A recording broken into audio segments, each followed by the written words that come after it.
Farmhouse Garden. I moved here with my family when I was 8 in 1956, and had a different life for 20 years after we went to university and worked as a silviculturist, working in the forest industry, and needed a new challenge and moved back to my family farm and bought it from my dad's estate.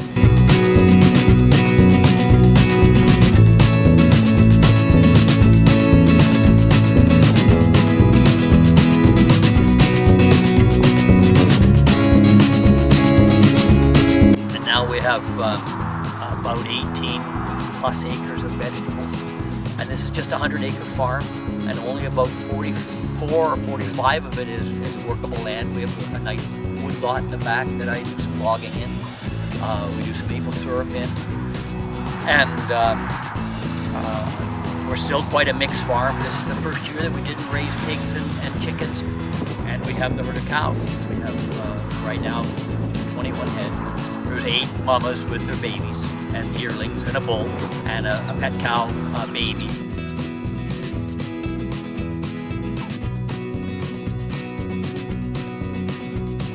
And I sell my vegetables every week at the village market in Thornhill, and when beef is available, it comes there about every month and a half, and that's where I would sell my every product that we produce on this farm. And now there's myself, my wife, 2 young children, and 2 older ones. And the 2 older boys now work here, as does Rowan's partner Amanda. She's the production manager in the garden. And I'm a biodynamic farm, which means that it's absolutely essential to have a herbivore here. And there's something about a herbivore on our land that makes my farm healthier. And it's not just the manure. There's some interrelation between a herbivore walking the land, eating the grass, and in the rotation of healthy vegetables. It's just like the buffalo on the prairies. The prairies did well for tens of thousands of years with the buffalo grazing the hell out of it, coming back when the grass recovered. My farm is healthy, and I think a very important contributing factor to that health is the presence of a grazing herbivore.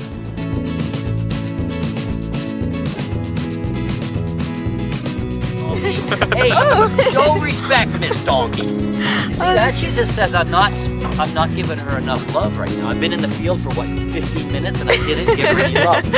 So did you see her bump me? That's what it was. She just needed some love. She says, "Who are you talking to and why am I not getting any love?"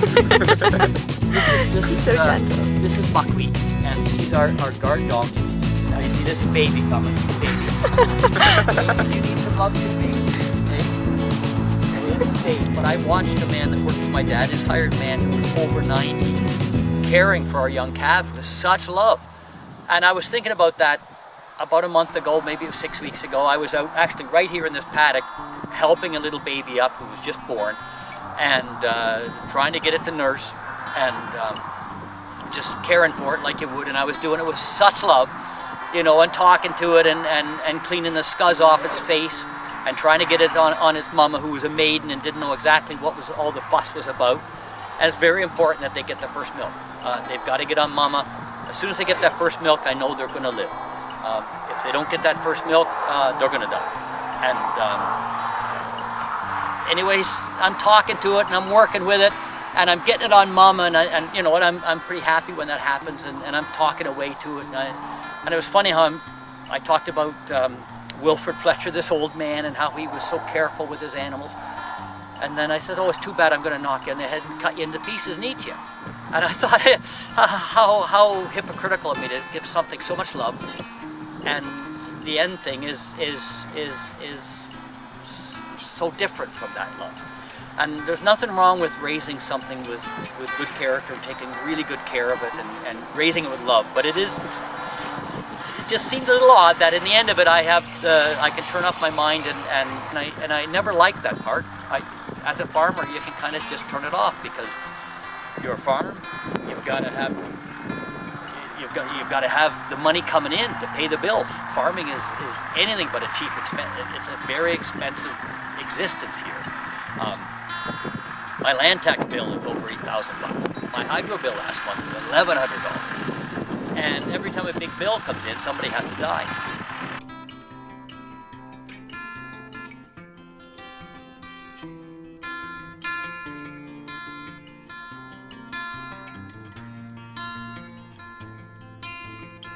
I was just sitting here thinking, well, what can I do?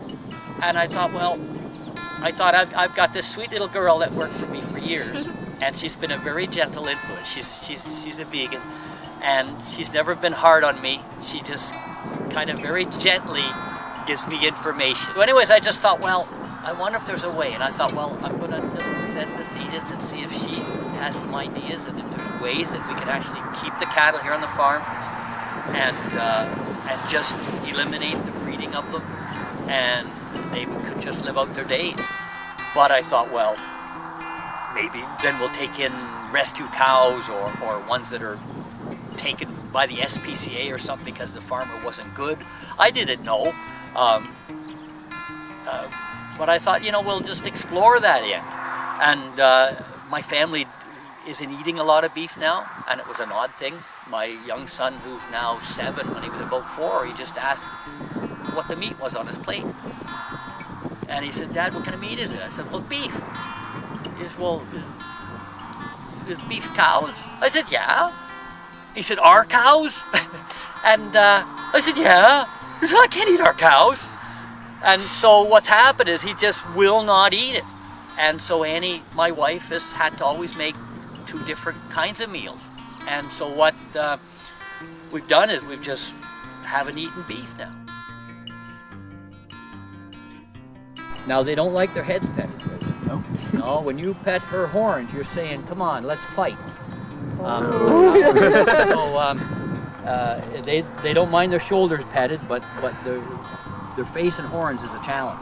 So anyways, it was neat this morning because I was sitting in my office just after light and I could see Baby running up the laneway at a little bit of a trot. And behind her was Buckwheat the donkey. And she was coming here to get the apples that had fallen in the night before the rest of the herd. So she's maybe the smartest of my herd. Or maybe she's just a little more flight on her feet. I'm a bit of a soft. Yeah. They have to become a charitable organization. Oh, Baby, that's hard on the camera. They have to be a registered charity so they can get someone to donate. Your camera stand would be good for something. She wants to be a photographer. Oh, yum, yeah.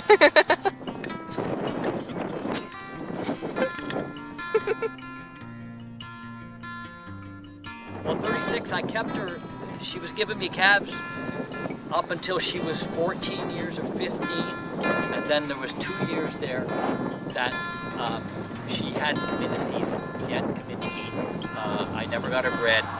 And I thought, oh shit. Because when something gets old here, they go to the butcher shop and they're made into hamburger. And I put off doing it. I just kind of resisted. Oh, Baby, you kicked the tripod. So I knew she was getting old. I put off, sent her to the butcher shop, and I was on my way off to a meeting with my son, Rowie, and I just thought I'd check the cows before I headed off, and I went down and she was cast. We had to prop 36 up and put hay bales behind her to keep her from falling over. And we went to a meeting, and I came back after, and she wasn't looking good. My knee, and she put her nose to it, and she put out her big long black tongue, and she just put it into the sweet feed, and then she went limp in my arm. And yeah, I said, oh, 36. I said, have you just died? And she had. And it still chokes me up. And so we buried her here on the farm.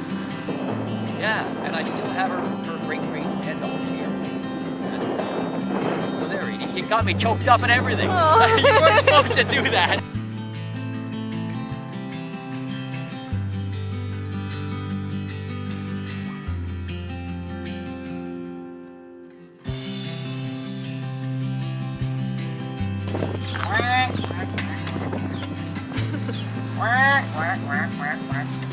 Hey, dog.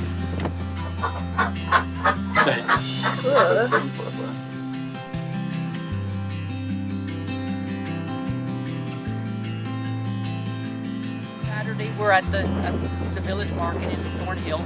There's a little organic market. I've been there for like 24 years. I'm there every single Saturday. And Edie works for me as my oldest, longest serving, most loyal cashier, and we're there every Saturday at 9100 Bathurst Street, and that's where we sell our wares. That's all they're getting here is love and the bugs shook off.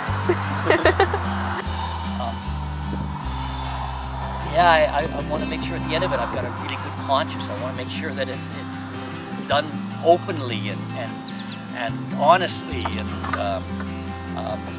no, when I go to my old age, I gotta be, you know, with a nice, clear conscience, and I don't want anyone thinking that, oh, Mikey's just, you know, he's just doing that as an easy way out.